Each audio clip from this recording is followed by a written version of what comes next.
जिंदगी में अगर दुखी हो, किसी भी प्रकार से लोभ के कारण पाप कर रहे हो, मोह के कारण पीड़ा है और क्रोध के कारण अपना सर्वस्व विनाश कर चुके हो, और इस भौतिकवादी युग में अगर तुम बहुत स्ट्रेस से गुजर रहे हो, बहुत दुख से गुजर रहे हो, तो ये क्षणिक मात्र एक औषधि है। तुम मानसिक रूप से तुम बहुत बीमार हो, तो मानसिक रूप से जो बीमार हैं उसके लिए क्या है दवा?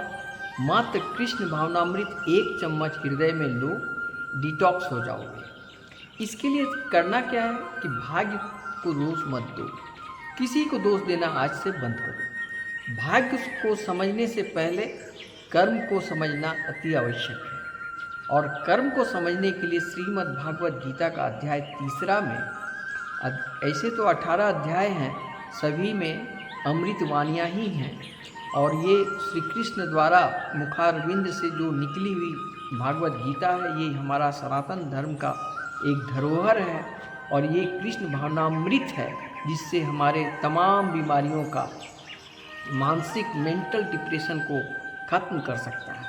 तो अगर आप किसी भी प्रकार का मेंटल डिप्रेशन से आप गुजर रहे हो तो ये वीडियो आपके लिए। आप दिन भर रील देखते हो, 24 घंटा कुछ न कुछ करते रहते हो, आप मेरे को मात्र 10-15 मिनट टाइम दीजिए और इस कथा को सुनिए जो अमृत है। मेरा उद्देश्य I D Sharma from India, my motive spiritual meditation by Bhagwat Gita. मैं चाहता हूँ कि जो अमृत मैं धारण कर रहा हूँ अपने हृदय में, उसमें से 1 चम्मच अमृत आप तक दे दूँगा, जिससे आपका माइंड डिटॉक्स हो जाएगा। ये माइंड कॉन्शस हर इंसान करता क्या है कि मंदिर में जाते हैं ना, तो अपने इच्छाओं के अनुसार प्रार्थना करते हैं, इच्छाओं की तृप्तियों के लिए प्रार्थना करते हैं, लेकिन ये सरासर निरर्थक है, सार्थक नहीं है। अगर आपको प्रार्थना करना है तो आप प्रार्थना इस प्रकार करें कि हे प्रभु, मेरा कॉन्शस चेतना का विकास करो, हृदय में क्रोध को निवारण करो, अहंकार का निवारण, क्लेश को निकाल दो, और इसके जगह पर भक्ति भावना, दया, भक्ति, सत्य, शुद्धि का स्थापना हो। ये प्रार्थना करें और कृष्ण भावनामृत का अध्ययन करें। आइए, समय को व्यतीत ना करते हुए, समय बड़ा ही कम है मेरे पास और आपके पास भी कम है, आप स्किप न करें। आप बहुत भाग्यशाली हैं, सच्चा सनातनी हिंदू हैं, तो 10 मिनट समय दीजिए और श्रीमद् भागवत कथा का श्रवण कीजिए।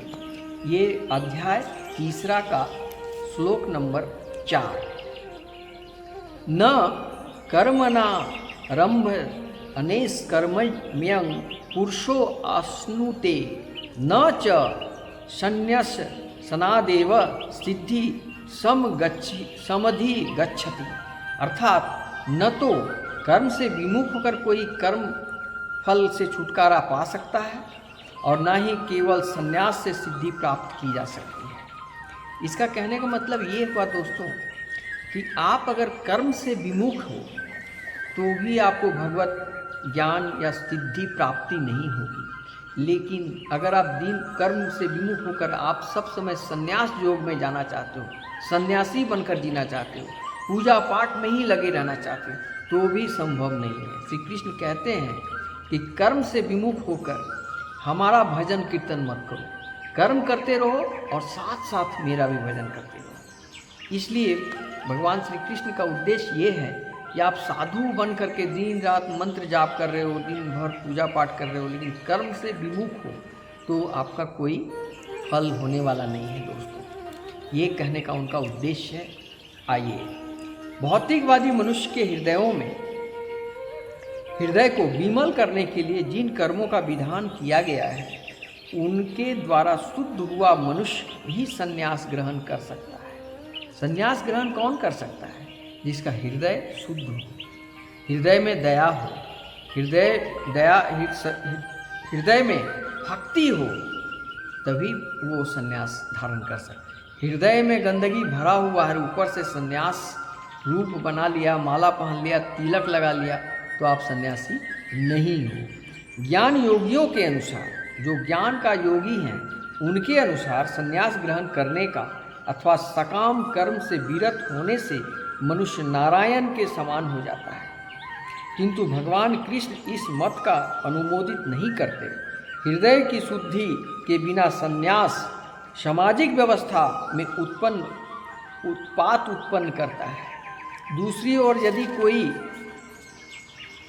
नियत कर्मों को न करके भी भगवान की दिव्य सेवा करता है तो वह उस मार्ग में जो कुछ भी उन्नति करता है उसे भगवान स्वीकार कर लेते हैं। इसको कहते हैं बुद्धि योग। बुद्धि योग कहते हैं प्रत्येक व्यक्ति को प्रकृति से अर्जित गुणों के अनुसार विवश होकर कर्म करना पड़ता है।